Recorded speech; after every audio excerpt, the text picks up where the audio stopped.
Hello vinyl community, this is Randy. Back today with another video. Today I'm wrapping up the whole series, the whole alphabetical series. My favorite records by album title, by letters of the alphabet. So I started with the letter A, and when I started this series, I wasn't sure how many I might do, but pretty much went through the whole alphabet. This is my 20th video in this series, so that's a lot of videos. So some of the letters were combined, like J and K were combined into one video because there's not that many records to choose from. So yeah, this is my 20th one in the series. So W is the last letter. So let's get started. Wavelength. Van Morrison's Wavelength. This is his 1978 album. It is his, I think it is his 12th album, or his 12th studio album, or 12th solo album. I guess not counting the work that he did with them. So, yeah, Wavelength. This is probably my favorite Van Morrison album, I think, because it is the one that I got when it came out. Starts out great with Kingdom Hall.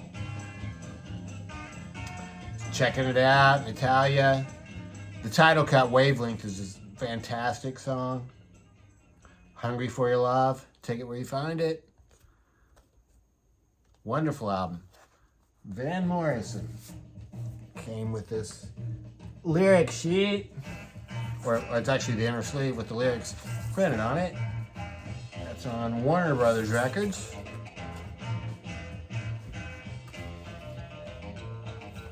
Next up is Weezer. Weezer, their 2008 album. The album, I think, is just called Weezer, like several other albums. It goes by the color of the album jacket. So I think this is known as the Red Album. And pretty red album. A lot of red there. Gatefold sleeve. Yeah, so this is their 2008 album. Oh boy, I didn't really look to see. Must be about their 5th or 6th record. Came with this cool red vinyl with a custom label. It's on DGC Records, David Geffen Corporation Records. Fantastic record. What's This For? It's an interesting album title, Killing Joke, because I mean it's like a question, what's this for? But it's got an exclamation point at the end instead of a question mark. Very bizarre album cover, really trippy looking, I think. Yeah. Has sort of the same thing if you've ever seen the inner gatefold of the Killing Joke album. It has sort of a guy looking back at you, I guess, while he's sort of surveying the situation. It's sort of what's happening there. So, Killing Joke is a British, I guess, a post-punk band. Almost kind of metalish sounding. Here's what the label looks like. This is on Malicious Damage.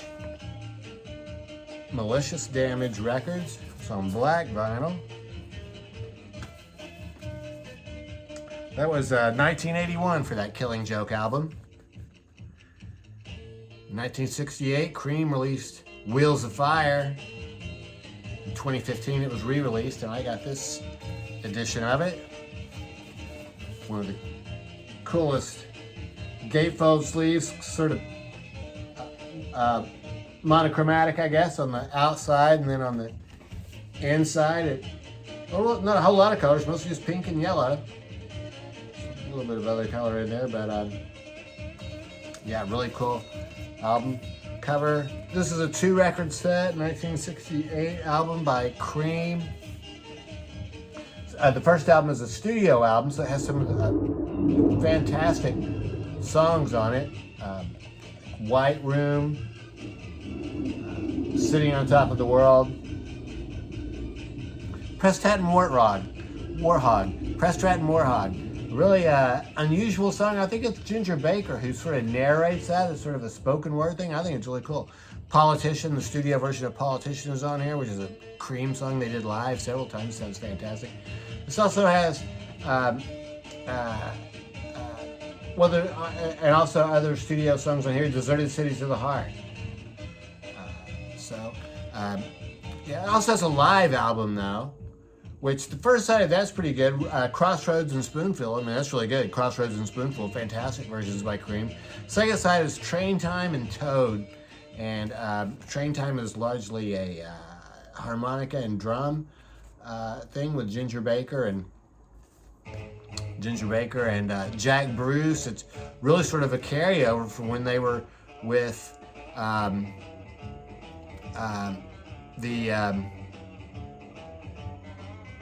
what's the name? Graham Bond Organization. They first did that song there. So, yeah, the second side of the live album here is sort of useless, I think, but first album is really great. So, Polydor Records, black vinyl for that one. Both records look the same. Who do we think we are? Deep Purple's, I think this might be their 8th album, which is really kind of incredible when you stop to consider how many albums they cranked out there in their first 6 or 7 years, from 1968 to 72. And this is probably one of their weaker albums, but it has, you know, what is possibly my favorite Deep Purple song, Woman from Tokyo. It's an absolutely fantastic song. Other than that, this record is, you know, it's good. It's a good Deep Purple album. Rocks. It is a gatefold sleeve. It's like these sort of like press clipping type things on the inside. Just like that on the outside. And came with a lyric sheet. Very cool. It's on Purple Records. They had their own label by then. Yeah, Deep Purple. So that was 1973 for that record. 1976, Jeff Beck released his Wired album. I'm including this even though I really think this is almost more of a jazz album. I mean, it's instrumental, and he's working with Jan Hammer a lot on this one, I think. And I think Jan Hammer, is it Max Milton on this one? Maybe it's Max Milton he works with more on this one. Well, I guess both of them are on this one. So, yeah, instrumental album. This is where I guess he decided he just didn't want to bother with the singer anymore. And it's kind of cool that he's playing a Stratocaster on the front there and Les Paul on the back. He's, I guess, master of any guitar he picks up. Jeff Beck. Wired, 1976 album. Let's see, what I have is a 1987 reissue. Yeah, 1987 on Epic Records. In 1975, Pink Floyd released Wish You Were Here. I'm sure I remember seeing it in the record stores then. It didn't come in a resealable bag. It just came in, instead of the clear cellophane that most records came in, it had dark blue cellophane. So you really didn't know what the album jacket was going to look like. But if you were like me, I mean, I never saved the cellophane. I didn't really realize, I don't know if I really realized it was blue cellophane or, well, either way, by the time I got the record out, all I had left was the, just the album jacket itself, which is what I thought it should look like. This is what I was getting anyway. So, anyway, obviously this is a reissue. This is the reissue from 2016. Wish You Were Here, Pink Floyd's classic follow-up album for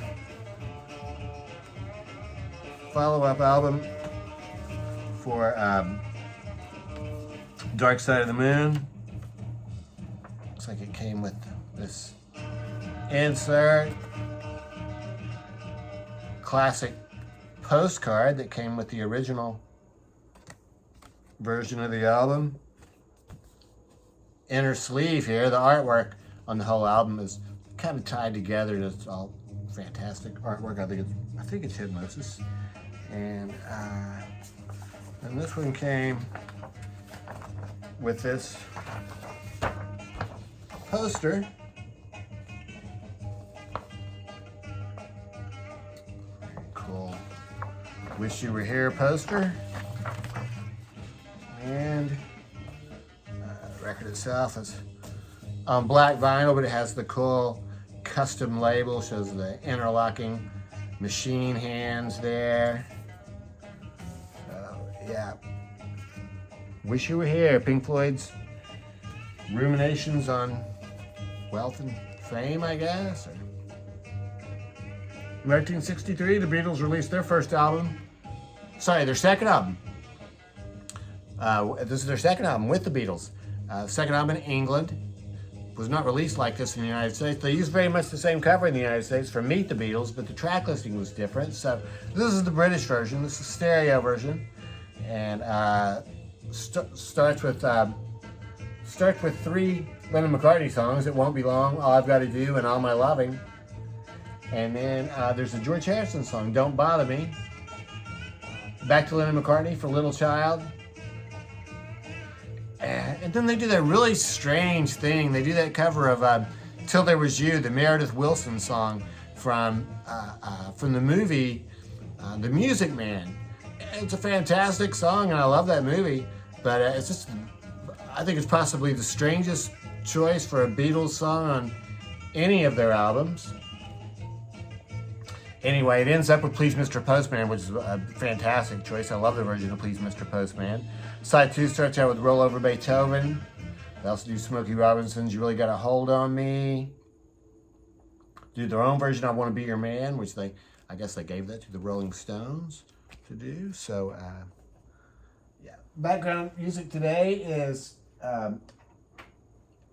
Wild Things, The Ventures, and I think it must be a short album side.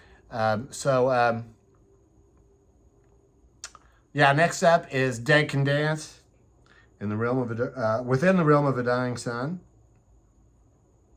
1987 album by this 4AD band.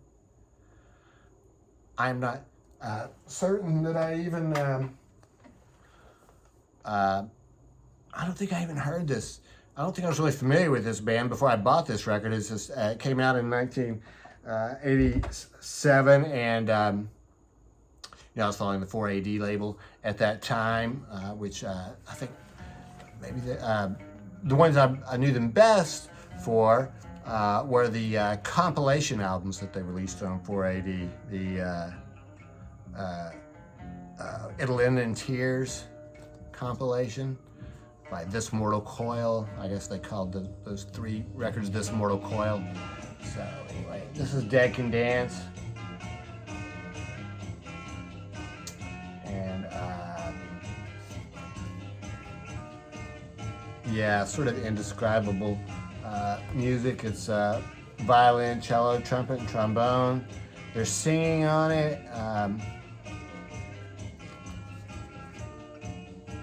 Yeah, sort of very slow, stately, I guess, type music. Really cool. Dead Can Dance. And yeah, like I say, that came on 4AD Records. And the very last record that I have to show in this whole series, World Without End. The Mighty Lemon Drops.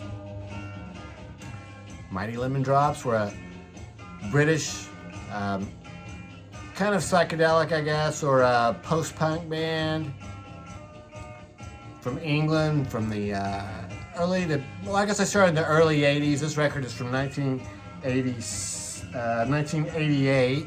Discogs calls it indie rock, which I guess kind of makes sense. And it's very cool. Covered, kind of psychedelic looking jacket there. And I don't know if this band was very well known. I don't think they were known in the United States at all. I think there may have been possibly an attempt at a hit song, and Fall Down Like the Rain. So, anyway, it's pretty cool. It's a pretty cool record. Mighty Lemon Drops.